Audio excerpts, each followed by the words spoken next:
Good morning friends, कैसे हो आप लोग। उम्मीद है सभी अच्छे होंगे। तो लास्ट लेक्चर में हमने पोलराइजेशन, पोलराइजिंग पावर और पोलराइजेबिलिटी के बारे में बात किया था और साथ में उस पर कुछ क्वेश्चन किए थे। तो ये हम क्यों कर पाते हैं इसके बारे में हमने बताया था आपको। जल्दी जल्दी हम लोग फिर से रिकैप करते हैं, फिर आगे बढ़ेंगे। तो हमने क्या बताया था कि कोवैलेंट बॉन्ड हो या फिर आयनिक बॉन्ड हो, दोनों ही क्या होते हैं 100% ना ही कोवैलेंट होते हैं ना ही 100% आयनिक होते हैं। तो अगर कोवैलेंट बॉन्ड है तो उसमें क्या होगा, कुछ ना कुछ आयनिक कैरेक्टर भी होगा। तो उस आयनिक कैरेक्टर को हम लोग क्वांटिटी वाइज कितना परसेंट है वो हम लोग निकाल लेते हैं by the use of formula, ठीक है। लेकिन आयनिक बॉन्ड में कोवैलेंट कैरेक्टर निकालें इसके लिए हमारे पास फार्मूला नहीं है। तो हम क्या करते हैं, तब हम उसे क्वालिटी वाइज कंपेयर करते हैं। तो कंपेयर करने के लिए हमें क्या मिलते हैं, 3 टर्म की बात आती है। वो क्या है, तो होता ये है कि आयनिक बॉन्ड जो है किसके बीच में बनते हैं, आयंस के बीच में बनते हैं। और आयंस कैसे होते हैं, 2 अपोजिटली चार्ज, एक पॉजिटिव और एक दूसरा नेगेटिव चार्ज। पॉजिटिव चार्ज वाला जो आयंस होते हैं उनकी साइज क्या होती है, नेगेटिव के कंपेयर में छोटा होता है। छोटा होने की वजह से नेगेटिव यानी केटायन का जो न्यूक्लियस है अपने इलेक्ट्रॉन को क्या करता है, स्ट्रांगली होल्ड किया हुआ होता है। जबकि एनायन की बात करेंगे तो उसका साइज क्या है, इसके कंपेयर में बड़ा है। बड़ा होने की वजह से क्या होता है कि इसका न्यूक्लियस इसके अपने इलेक्ट्रॉन को क्या करता है, स्ट्रांगली होल्ड नहीं कर पाता। इससे होता यह है कि जब केटायन और एनायन आपस में क्लोज आते हैं, किस लिए, आयनिक बॉन्ड बनाने के लिए, तो उस वक्त क्या होता है कि केटायन का न्यूक्लियस जो है एनायन के इलेक्ट्रॉन क्लाउड को अपनी ओर क्या करेगा, पुल करेगा।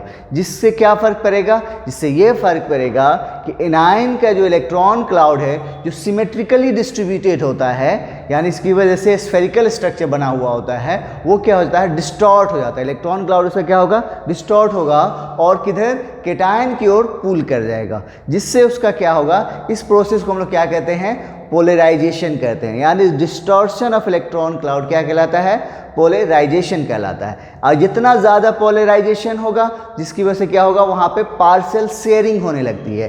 पार्शियल शेयरिंग होगी, इसका मतलब कोवैलेंट कैरेक्टर वहाँ पे आ गया। अब यहाँ पे फिर 2 टर्म आया था, एक आया था पोलराइजिंग पावर और दूसरा आया था पोलराइजेबिलिटी।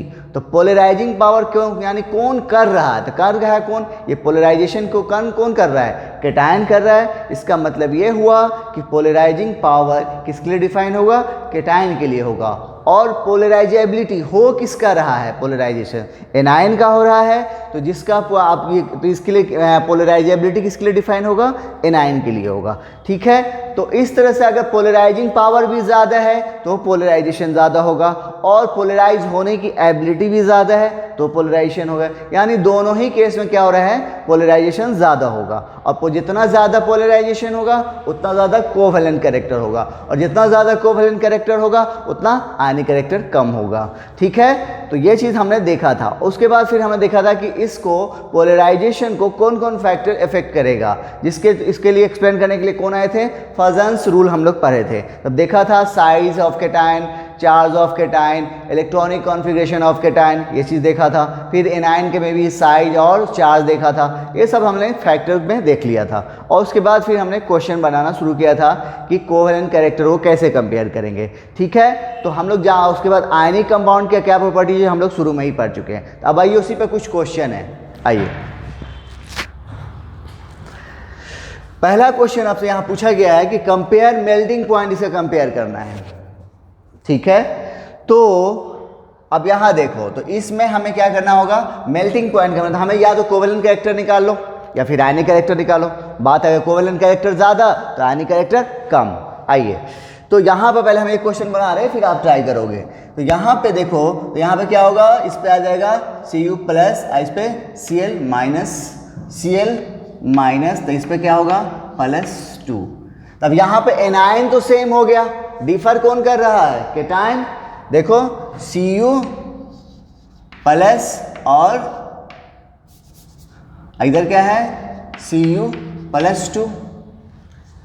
तो केटायन चार्ज किसका ज़्यादा है, इसका ज़्यादा है। तो इसका चार्ज ज़्यादा है तो केटायन किसके लिए डिफाइन होता है, पोलराइजिंग पावर के लिए, है ना।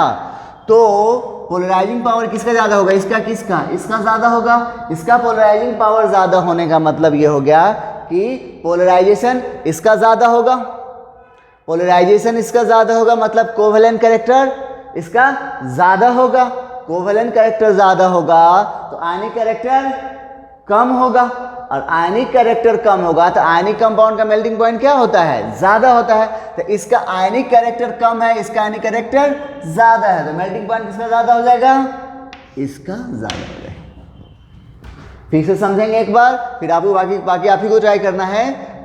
क्या करना है हमें, सबसे पहले इसके ऊपर ऑक्सीडेशन नंबर +1, इस पे -1, फिर यहाँ पर Cl है, Cl पे ऊपर -1 तो इस पे आ गया +2।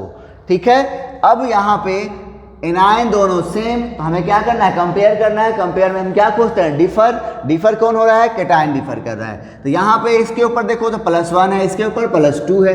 अब पोलराइजिंग पावर की बात होगी यहाँ पे, तो पोलराइजिंग पावर किसका ज़्यादा होगा, इसका ज़्यादा होगा क्योंकि इस पर चार्ज ज़्यादा है। तो पोलराइजिंग पावर ज़्यादा तो पोलराइजेशन ज़्यादा, पोलराइजेशन ज़्यादा तो कोवेलेंट कैरेक्टर ज़्यादा, कोवेलेंट कैरेक्टर ज़्यादा तो आयनिक कैरेक्टर कम।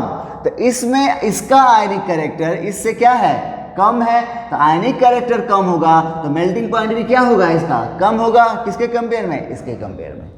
ठीक है, समझ में आ गया, तो जल्दी से बना लो फिर इसका। इस पे हम ऑक्सीडेशन नंबर निकाल देते हैं सबके ऊपर।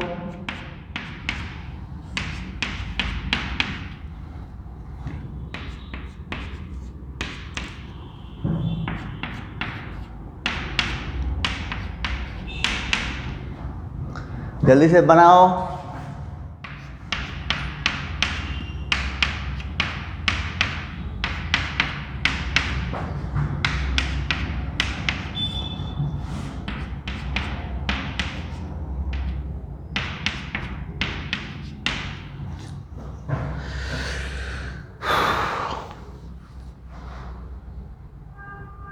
बना लिए, आइए मिलाइए। अब दूसरा क्वेश्चन देखो, तो इसमें देखो तो क्या है, कैटायन पे चार्ज सेम, एनायन पे भी चार्ज सेम, कैटायन पे चार्ज सेम, एनायन पे भी चार्ज सेम, लेकिन कैटायन सब में सेम है। तो डिफर कौन कर रहा है, एनायन। एनायन पे चार्ज सेम है तो डिफर क्या करेगा, अब इसका हम क्या देखेंगे, फिर साइज देखेंगे। तो देखो तो सभी तीनों एक ही ग्रुप का है, और डाउन द ग्रुप जाते हैं तो साइज बढ़ता है, और साइज से एनायन किसके लिए डिफाइन होता है, पोलराइजेबिलिटी के लिए। अब पोलराइजेबिलिटी चार्ज और साइज दोनों के डायरेक्टली प्रोपोर्शनल। इसका मतलब कि डाउन द ग्रुप हम जाएंगे तो आई पोलराइजेबिलिटी सबसे ज़्यादा किसका होगा, I- का होगा, फिर Br- का होगा, फिर Cl-। तो पोलराइजेबिलिटी इसका सबसे ज़्यादा, तो पोलराइजेशन सबसे ज़्यादा, पोलराइजेशन ज़्यादा तो कोवेलेंट कैरेक्टर ज़्यादा, कोवेलेंट कैरेक्टर ज़्यादा तो आयनिक कैरेक्टर कम, तो मेल्टिंग पॉइंट इसका कम। तो सबसे ज़्यादा इसमें मेल्टिंग पॉइंट किसका होगा, इसका, फिर इसका। ठीक है, अगला बनाओ। अब देखो फिर इसमें कैटायन सेम, एनायन डिफर कर रहा है, फिर सेम बात। अब क्या करोगे बता दो जल्दी से। हाँ, तब यहाँ पे Br-, Cl- और F- तीनों फिर सेम ग्रुप। तो डाउन द ग्रुप जाएंगे तो कौन मिलेगा, Br- सबसे नीचे मिलेगा। इसका मतलब इसका सबसे बड़ा साइज, इसका साइज ज़्यादा मतलब पोलराइजेबिलिटी ज़्यादा, पोलराइजेबिलिटी ज़्यादा मतलब कोवेलेंट कैरेक्टर ज़्यादा, कोवेलेंट कैरेक्टर ज़्यादा मतलब आयनिक कैरेक्टर कम, तो मेल्टिंग पॉइंट भी कम। तो ऑर्डर क्या हो जाएगा, ये हो जाएगा। ठीक है, इधर आइए। अब यहाँ पे देखो फिर से कैटायन सेम, एनायन डिफर, बोलो जल्दी से बता दो क्या होगा, इसका सबसे ज़्यादा, फिर इसका, फिर इसका। इन दोनों में बात करो। फिर कैटायन सेम, एनायन डिफर। अब दोनों ही कौन सा ग्रुप का है, सेम ग्रुप, 16 ग्रुप का है। तो 16 में आप बताओ दोनों पे चार्ज सेम, तो हम क्या देखेंगे, साइज। तो डाउन द ग्रुप जाएंगे, ऑक्सीजन के नीचे में आता है सल्फर, यानी साइज, सल्फर का साइज बड़ा है। जब साइज बड़ा है तो पोलराइजेबिलिटी भी इसका ज़्यादा होगा, पोलराइजेबिलिटी ज़्यादा होगा मतलब पोलराइजेशन ज़्यादा होगा, पोलराइजेशन ज़्यादा होगा मतलब बोलो कोवेलेंट कैरेक्टर ज़्यादा होगा, मतलब आयनिक कैरेक्टर कम होगा, तो मेल्टिंग पॉइंट भी कम होगा। ये हो जाएगा आंसर। ठीक है, चलो जल्दी से नोट कर लो, कुछ एक दो क्वेश्चन और करेंगे इस पे।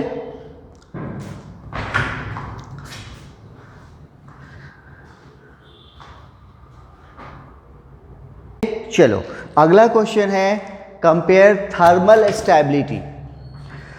और हमने जब पढ़ाया था आपको उस वक्त थोड़ा सा मिसिंग हो गया था, थर्मल स्टेबिलिटी की जगह पे थर्मल कंडक्टिविटी लिखा गया था, तो उसे थोड़ा ठीक कर लोगे। यहाँ पे थर्मल स्टेबिलिटी, आयनिक कैरेक्टर जितना ज़्यादा होगा उसकी थर्मल स्टेबिलिटी उतनी ज़्यादा होगी। थर्मल स्टेबिलिटी का कहने का मतलब कि आपको उसको तोड़ने के लिए हाई टेम्परेचर देना पड़ेगा, ठीक है। यानी लो टेम्परेचर पर वो क्या होगा, उसको आप तोड़ नहीं सकते हैं, ठीक है। तो आइए इस क्वेश्चन बनाते हैं। पहला ये क्वेश्चन हम बना रहे हैं, फिर आप बनाइएगा। जैसे इसमें देखो कह रहा है ये कार्बोनेट है सबका, है ना। अब यहाँ पर देखो तो टूटेगा कैसे, तो इस पे आएगा -1 और कार्बोनेट आयन -2, फिर +1 -2 +1 और -2, ठीक है। अब आइए तब इसमें कंपेयर करो तो देखो तो एनायन सब सेम, डिफर कौन कर रहा है, कैटायन। मतलब हम क्या चेक करेंगे, पोलराइजिंग पावर।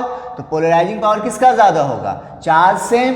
तो डाउन द ग्रुप जाएंगे तो डाउन द ग्रुप देखेंगे, फिर साइज किसका ज्यादा होता है, पोटेशियम का होगा इन तीनों के कंपेयर में, lithium sodium and then potassium, यानी इसका साइज ज्यादा।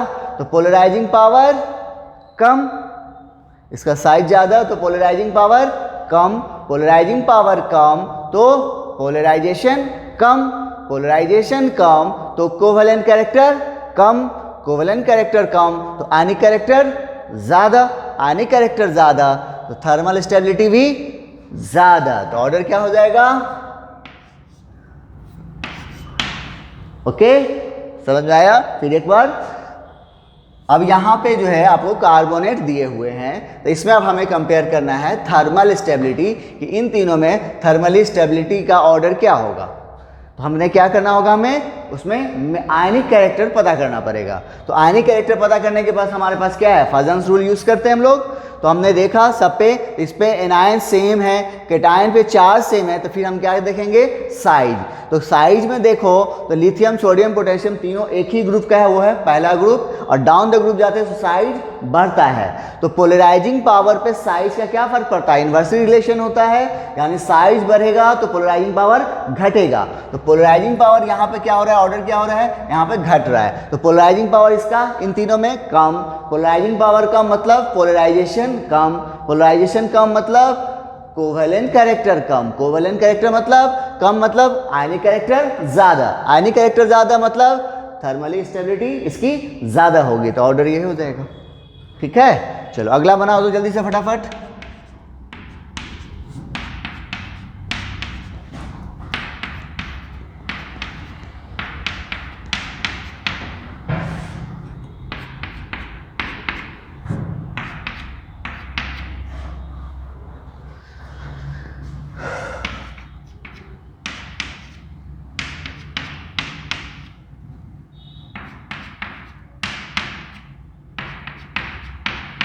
चलो जल्दी से बना लो फटाफट।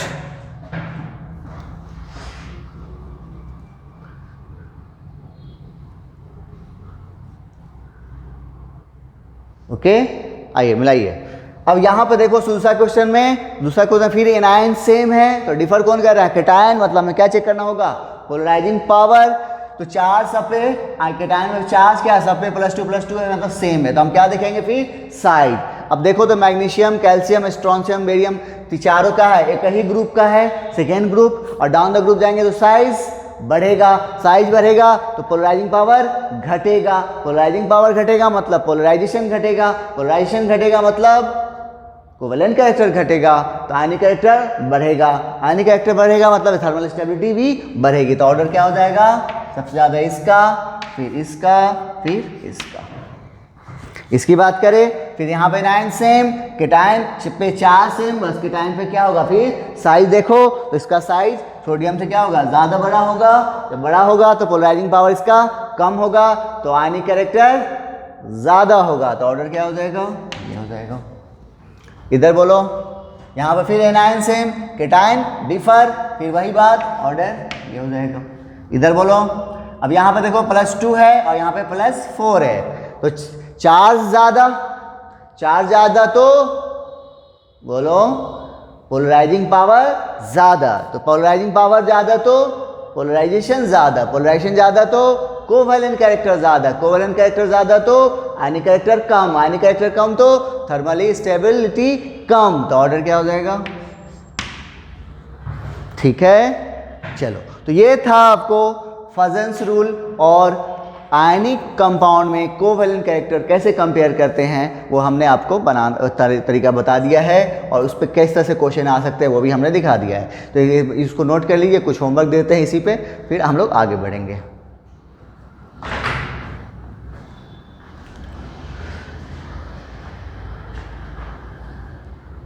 चलो तो ये क्वेश्चन कुछ बोर्ड पे लिखा हुआ है, ये आपके लिए होमवर्क है, ये बनाइए इसको।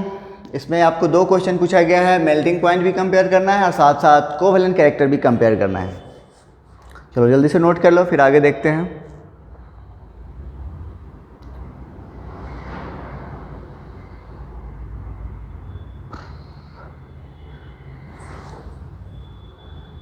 चलो तो ये था, हम लोगों ने एक बड़ी इंपॉर्टेंट टॉपिक पढ़ा है, ठीक है, फजन्स रूल, वहाँ से काफ़ी क्वेश्चन आते हैं। चलिए हेडिंग डालोगे, inter molecular forces, inter molecular forces, इसको एक नाम से और जानते हैं, also called van der Waals force. क्या नाम है? Van der Waals force, in short VWF। देखो इंटर टर्म कहीं भी दिखे आपको, मतलब समझना कि वहाँ पे 2 के बीच में बात हो रही है। इंटर टर्म कहीं पे दिखे मतलब वहाँ पे 2 के बीच में बात हो रही है, और इंट्रा अगर मैं बात हो तो सिंगल होगा। इंटर मतलब 2 के बीच में और इंट्रा मतलब सिंगल, ओके। तो इसका हम किसको क्या कहते हैं? वैन डर वाल फोर्स भी कहते हैं। ये फोर्स जो होता है सबसे वीक फोर्स होता है, पहली बात। ये क्या है? सबसे वीकेस्ट फोर्स, ओके। तीसरा पॉइंट, ये अट्रैक्टिव इन नेचर होता है। 2 तरह का नेचर हो सकता है, रिपल्सिव और अट्रैक्टिव। तो ये हमेशा क्या होता है? अट्रैक्टिव ही होता है, रिपल्सिव नहीं होता। तो लिखेंगे इसके बारे में, अट्रैक्टिव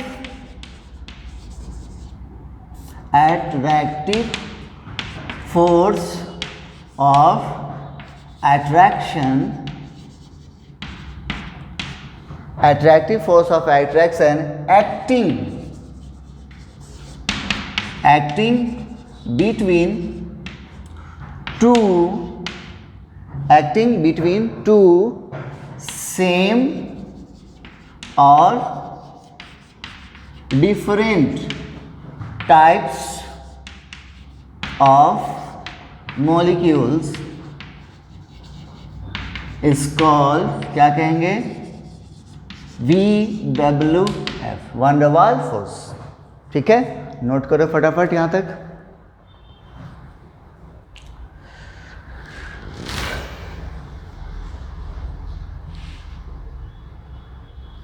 हो गया? आइए इसका टाइप की बात कर लें। इस टॉपिक को भी ध्यान से पढ़ना, इसका आपको इनऑर्गेनिक में बहुत यूज आएगा। ठीक है, types of van der Waals force. पहला, ion dipole interaction, ion dipole interaction. दूसरा, आयन इंड्यूस्ड डाइपोल इंटरेक्शन। तीसरा, डाइपोल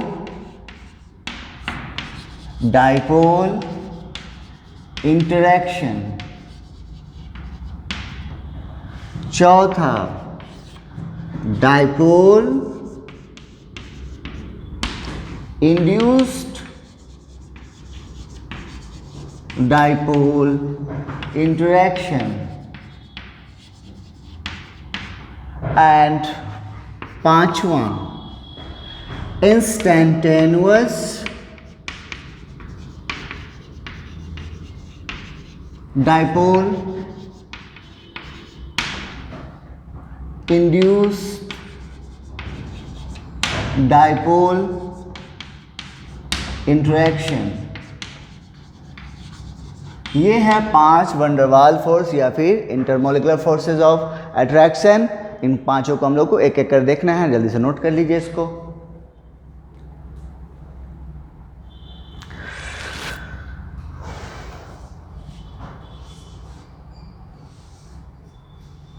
हो गया, आइए तो पहले हेडिंग डालेंगे ion dipole interaction.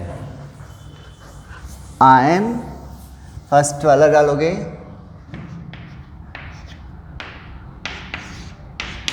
Ion dipole interaction. ये कहाँ होगा? तो नाम से ही पता चल रहा है, एक तो आयन होगा।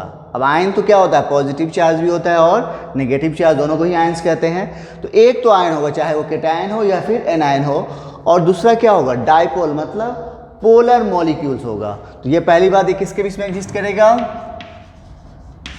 Exist between an ion and a polar molecule. एक क्या होगा? आयन होगा और दूसरा क्या होगा? पोलर मॉलिक्यूल होगा। जैसे फॉर एग्जांपल की बात कर रहे हो, जैसे Na प्लस इन वाटर या फिर F माइनस इन वाटर, ठीक है। तो इस तरह का इंटरेक्शन होगा इनके एनायन यानी सोडियम आयन और वाटर के बीच में। तो कौन सा इंटरेक्शन होगा? आयन डाइपोल इंटरेक्शन होगा। यानी आप क्या करेंगे, अगर सोडियम आयन को पानी में डालोगे तो ये क्या करेगा? इसको सराउंड करेगा। अब इसका कौन सा पोल? तो वाटर मॉलिक्यूल जो है हम लोग जानते हैं पोलर मॉलिक्यूल है, तो इस पे क्या होगा? चार्ज होगा, एक पार्शियल चार्ज होगा, है ना। ऑक्सीजन के ऊपर डेल्टा माइनस और इस पे डेल्टा प्लस, है ना। तो इसको कौन घेरेगा? कौन साइन आएगा? ये माइनस है, ये प्लस है, यहाँ पे भी प्लस है, तो कौन आएगा? इसका नेगेटिव पोर्शन इधर आएगा। मतलब कुछ इस टाइप से,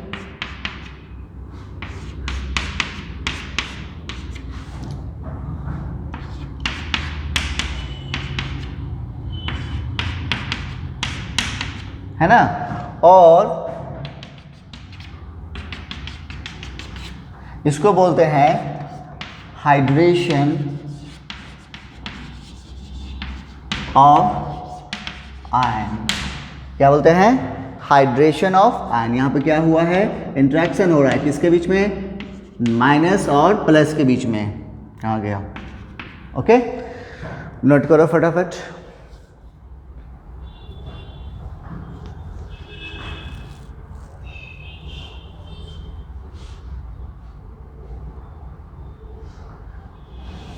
हो गया।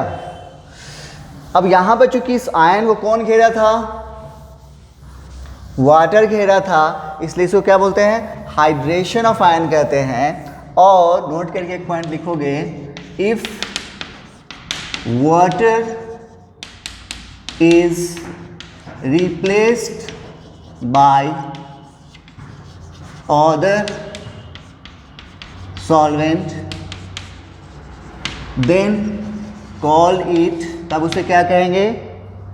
Solvation, solvation of ion.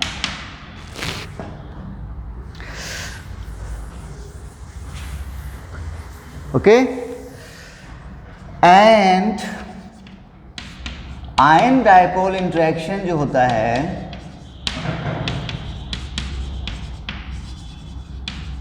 Is inversely proportional R Q. अब यहां पे आर क्या है?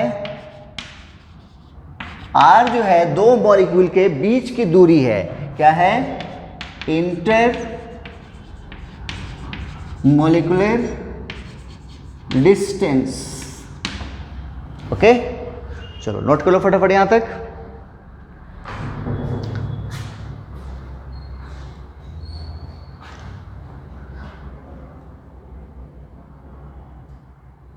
चलो दूसरा है, हेडिंग डालोगे ion induce dipole interaction. Second है ion induced dipole interaction. Ion induced dipole interaction. ये जो है सबसे अच्छा एग्जाम्पल इसका क्या हो जाएगा कि कहते नहीं है जिस जैसे की संगत में रहोगे वैसे बन जाओगे। चोर की संगत में रहोगे चोर बनोगे, अच्छे की संगत में रहोगे तो अच्छे बन जाओगे। वैसा ही कुछ यहाँ पे होने वाला है। मतलब ये है आयन और ये है इंड्यूस्ड डायपोल। इंड्यूस्ड डायपोल क्या है, जब कोई ऐसा जैसे अभी इससे पहले हमने देखा तो वहाँ पे क्या था, एक आयन था, दूसरा ऑलरेडी पोलर मॉलिक्यूल था। यहाँ पे क्या होगा, आयन होगा और उसके कांटेक्ट में कौन आएगा, एक नॉन पोलर मॉलिक्यूल आएगा। पोलर नहीं, कैसा आएगा, नॉन पोलर मॉलिक्यूल। और उस नॉन पोलर मॉलिक्यूल जो है इसके संगत की वजह से क्या होगा, उस पर चार्ज डेवलप होगा और वो कैसा हो जाएगा, इंड्यूस्ड डायपोल कहलाएगा। डायपोल हुआ, डेवलप हुआ उस पर, लेकिन किसकी वजह से हुआ, इसकी वजह से हुआ, इसलिए इसको क्या बोलेंगे, इंड्यूस्ड डायपोल कहेंगे। तो लिखोगे पहला पॉइंट, ये एग्जिस्ट किसके बीच में करेगा, एग्जिस्ट बिटवीन एंड आयन तो होगा and a non polar molecule होगा। कैसा होगा, नॉन पोलर मॉलिक्यूल। ठीक है, जैसे होता कैसे देखो, अब जैसे हमने लिया है एक आयन है, तो मान लो अभी हमारे पास कौन है, केटायन है। ये क्या है, ये केटायन है और इसके कांटेक्ट में कौन आएगा, एक नॉन पोलर मॉलिक्यूल आएगा। तो ये है एक, क्या है ये, नॉन पोलर मॉलिक्यूल। अभी इस पे कोई चार्ज दिख रहा है क्या, जैसे पिछला केस में क्या है, वाटर के ऊपर दिख रहा था, ऑक्सीजन के ऊपर पार्शियल नेगेटिव, हाइड्रोजन के ऊपर पार्शियल पॉजिटिव, लेकिन यहाँ पे कोई चार्ज नहीं दिख रहा है, मतलब ये कैसा है, नॉन पोलर है। अब यहाँ पे क्या है, ये केटायन के कांटेक्ट में ही आया है। तो किसी कांटेक्ट में आया है, केटायन के। तो केटायन जो है, अब इसमें क्या हो, इसके अंदर में इलेक्ट्रॉन क्लाउड होगा। तो केटायन क्या करेगा, इलेक्ट्रॉन को, इलेक्ट्रॉन पे नेगेटिव चार्ज, तो क्या करेगा, इलेक्ट्रॉन को अपनी ओर खींचेगा। तो इलेक्ट्रॉन का क्या होगा, शिफ्ट होगा। ये क्या है, शिफ्टिंग ऑफ इलेक्ट्रॉन क्लाउड, है ना, किसकी उधर हो रहा है, केटायन की ओर मूव कर रहा है। इससे क्या फर्क पड़ेगा, इससे फर्क ये पड़ेगा कि अब इसके ऊपर क्या होगा, इलेक्ट्रॉन क्लाउड, इधर इलेक्ट्रॉन मूव किया तो इधर क्या होगा, इलेक्ट्रॉन की डेंसिटी बढ़ेगी, इलेक्ट्रॉन की डेंसिटी इधर बढ़ेगी, इधर घटेगी। तो यहाँ पे कैसा चार्ज आएगा, पार्शियल नेगेटिव और इस पे पार्शियल पॉजिटिव। अब यहाँ पे केटायन आयन हो गया और इनके बीच में इंटरेक्शन होगा। यही इंटरेक्शन क्या कहलाता है, इंटरेक्शन होगा, इसे हम लोग क्या कहते हैं, DWF। समझ में आया कि नहीं समझ में आया, जल्दी से नोट करो, फिर समझाते हैं एक और करके।